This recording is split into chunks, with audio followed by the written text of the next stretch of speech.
So for the ingredients, we have the ossobuco that has been cut, sliced into individual pieces. Like this can be a serving for one person.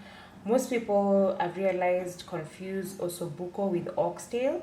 They are not the same, though they look a bit similar, but they're not really the same. Ossobuco is more meaty, oxtail is more bony. Then, of course, the oxtail comes from the tail of the cow.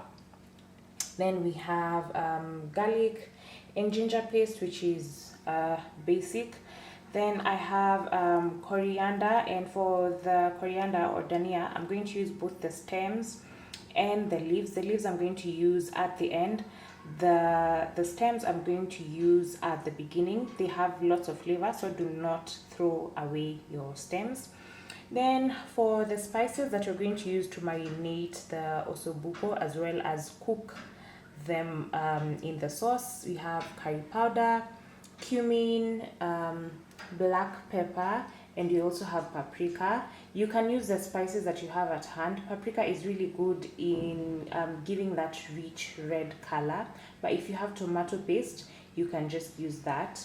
It will be fine. Then for the vegetables, we have 3 tomatoes, half green bell pepper. I'm using 2 onions because I love onions, but you can use 1. And then I have 2 carrots, and that's about it. And of course, we're also going to add salt.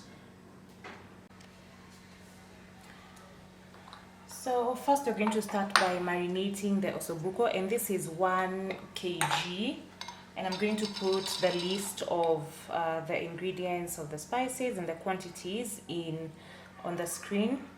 So I prefer marinating my ossobuco overnight, or if I don't have time, for at least 4 to 6 hours should be fine as well.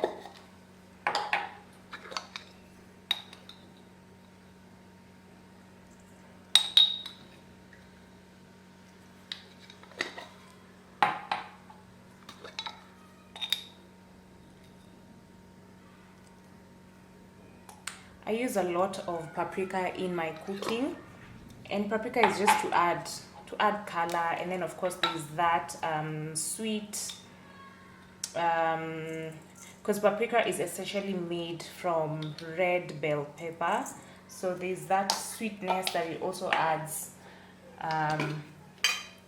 to the dish. And you're also going to add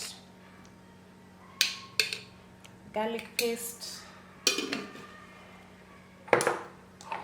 and then now I'm just going to mix everything and ensure that the spices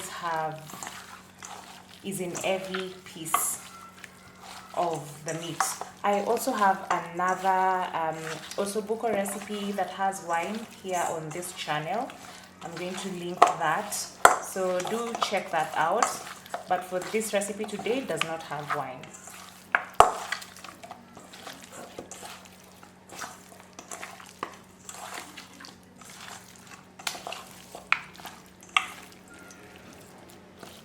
Okay, so everything is looking good, and now we're going to cover this and let it sit in the fridge for about 4 hours. If you don't have time, at least 4 hours. If you have time, overnight is really the best for all the flavors to really get in there. So we'll come back after 4 hours, and then we'll proceed to cook. So it's been 4 hours and our meat has been marinating, and now that the 4 hours have elapsed, I've already prepped all my vegetables. I've cut the carrots a bit bigger than I normally would, because I'm going to end up cooking everything in the pressure cooker, so I don't want the carrots to be mushy. I still want them to be seen once the meat has been cooked. So now let's move to the stove.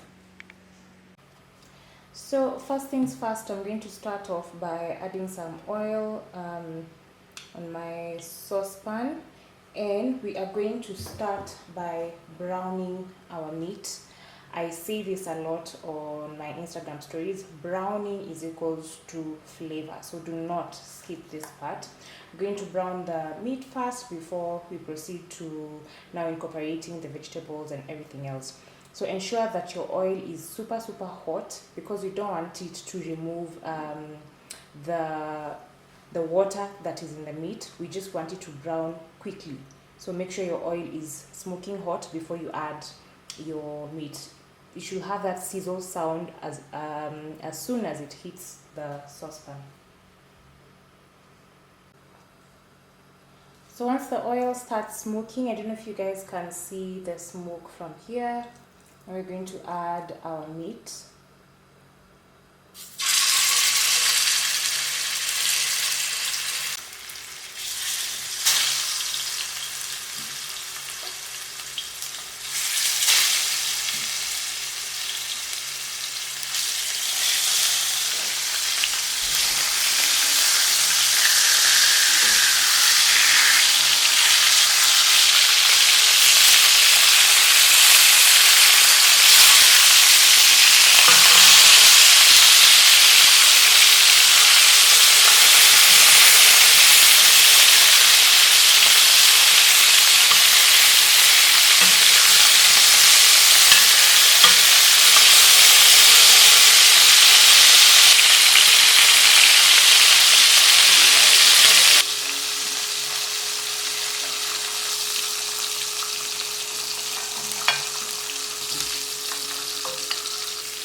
Yes. Unaweza ungoja kwanza nimalize kushoot. Thanks.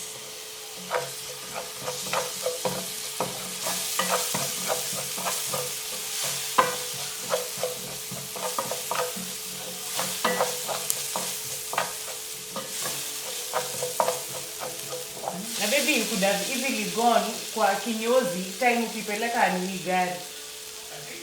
Singeenda kinyozi wakati ulikuwa unapeleka gari. Tulikuwa na gari kidogo na raka. Hapa tuliambia hivyo.